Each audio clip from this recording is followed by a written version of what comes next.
Are we there yet? Ah, that familiar refrain that echoes in family car journeys everywhere. Now that summer's here, I'm reminded of my family vacations in the 1960s and 70s, and I'm kind of getting nostalgic for those days. We always traveled by car because my parents' modest incomes didn't support a family of seven flying anywhere, that was for sure.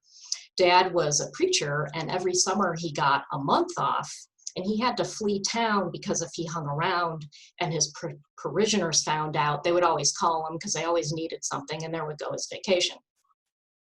We lived in the suburbs of Chicago at that time, but Dad loved to camp and fish. And we did a couple of canoe camping trips in Minnesota, but more often we would always head west to the Rockies. Now, Dad was a mountain man at heart, and he found peace in the wild forests and among those craggy peaks, or floating in a boat on a deep, cold lake. His meditation was plonking a fishing line in the water and watching the rings radiate in ripples outward. So Dad would pack Mom and five kids and our dachshund in the Chevy station wagon, and all the gear would go on the roof rack, and he'd cover it with that heavy tarp canvas that he lashed down with ropes and bungee cords. For a few years, we had a pop-up camper that we towed, and sometimes we slept in tents. And if you've ever camped in a tent, you're familiar with that law of the land that says, if you tent camp, it's going to rain. So after one inhumanely soggy camping trip, which we took with close family friends of ours, the moms demanded dry beds, a proper stove for cooking, and flush toilets. So we found that paradise by renting cabins in South Dakota's Black Hills. It would take a couple of days to drive there, and for traveling comfort, we put the back seats down in the Chevy station wagon, and we had this 4-inch thick foam pad that was cut to the size of the back of the wagon. And we kids would always squabble to claim our little piece of that limited real estate in the back of that car. And so we'd take turns riding up front on the bench seat with Mom and Dad.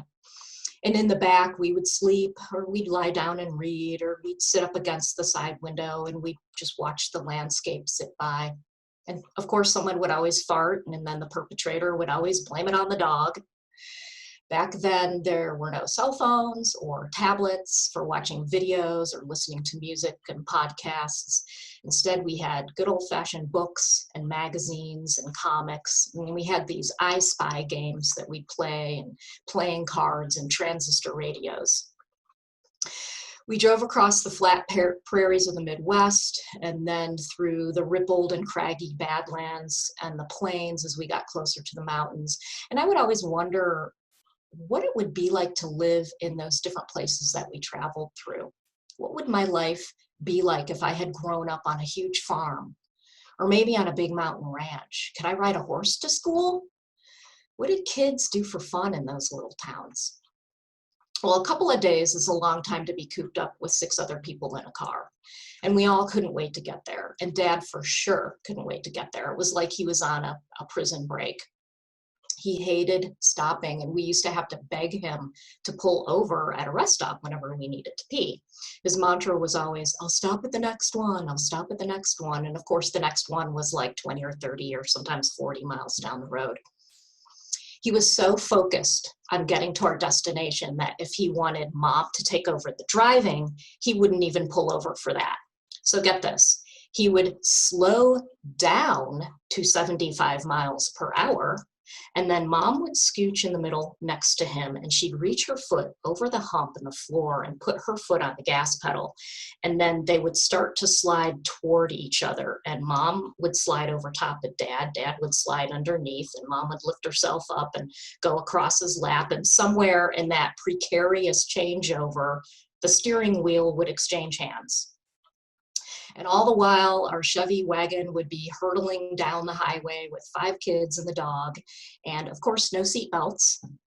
I was too young to be alarmed by that, and I actually thought it was kind of fun to watch. But Dad would pull off the road for gas, of course, while drug, and when Mom fainted from hunger. Well, interestingly, when we first started making our stops at Wall Drug, it was back then only a drugstore and a cafe. And it had just a couple of those life-size dioramas with those mechanical cowboys that played music for a nickel. Well, then when CB radios became the rage in the 70s, of course, Dad had to have one. He loved meeting other travelers and hearing their stories. He loved the truckers' banter on the radio, and he even learned the lingo and adapted a handle. And in the 21st century, of course, we call that a screen name. His was Silver Fox. He would get on the radio and he'd ask if anyone had spotted Smokies setting up a speed trap. And during one trip in the Rocky Mountains, Silver Fox persuaded my teenage sister to put out a call on the radio to ask if anybody wanted to meet up for coffee at a truck stop. Well, of course, the sweet young female voice on the radio got a couple of hits. So for some reason, after having a CB radio, it enlightened Dad. So that was okay to pull over for a rest break. And my sister's invitation, of course, was quickly accepted. And about a half hour later, there my family sat across from this double-faced, tattooed trucker, this ketchup-smeared Formica table between us, which was, in a strange way, defining this boundary between our two very different worlds. I remember the guy, to me, looking a little surprised to find himself sitting with a preacher in his relatively clean-cut family, but Dad wasn't bothered. Silver Fox had a gift for striking up a conversation with anybody and everybody. Mom, of course, didn't like that CB radio much. For one thing, you never knew who you were going to find yourself sitting across from at a truck stop. And for another thing, CB radios were the gateway drug to country music. Dad adopted country music as his go-to. And of course, we kids wanted to listen to pop stations, so he'd have to wait till everybody was asleep before he could switch the dial over. Well, eventually we stopped taking those long cross-country road trips as a family. My older siblings went off to college and had summer jobs and then got married. And when it was time for me to go to college, Montana was my first choice because Dad had instilled in me a love of the mountains and the outdoors and nature. And as it turned out, my great-grandmother had been born and raised there, a fact that I didn't learn until after I went to college there. So Dad and my grandfather, who also loved the open road, drove me there. Now, I lived in Montana for very many years, and when I didn't fly back home to the Midwest to visit my parents, I drove. And I would stop at those places that we used to stop when we were kids, like the Corn Palace and Wall Drug, which at that point had grown into this carnival. So basically, I was reliving our family road trips in reverse. The drives were really long, especially when I was doing it by myself, but I realized how much I had grown to love the road from those long summer trips we took. Well, Dad's wish was to have his ashes scattered in Montana. So the summer after he died, we honored that with one last family road trip. Mom and two of my sisters and I set out in a rented van with captain seats and a stereo and cruise control and air conditioning, seat belts. Silver Fox was going to go out in style. We had his ashes in the console right between us the whole time so he could ride right up there in front. We met up with the rest of my family along the way, and some of the grandkids now joined us. It was our final journey with Dad, only with more frequent rest stops and hotel stays this time. Well, we left his ashes scattered across a few places along what we came to call the Snyder Trail. We had friends in Iowa who had a farm where we used to stop and spend the night on our way west, so we scattered a little bit of Dad there. We scattered a little bit of him in South Dakota's Black Hills and at Wall Drug and the Corn Palace. But mostly, Dad is in Montana now. We released him back to the wild mountains and the lakes. It's where Silver Fox belonged.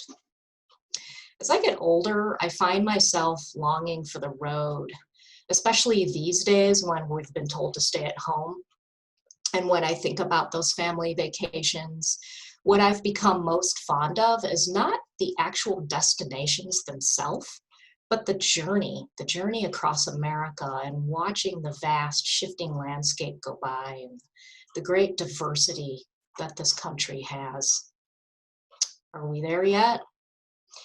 We'll know, and it might be a while, because these days it feels like the whole world is hurtling down the road, and I don't know who the hell has the steering wheel. But my hope is that we learn to drive with care, we pull over when we need a rest, we wear our seatbelts and face masks, and to pray to whatever God you believe in that we will all arrive safely wherever there is. Thank you.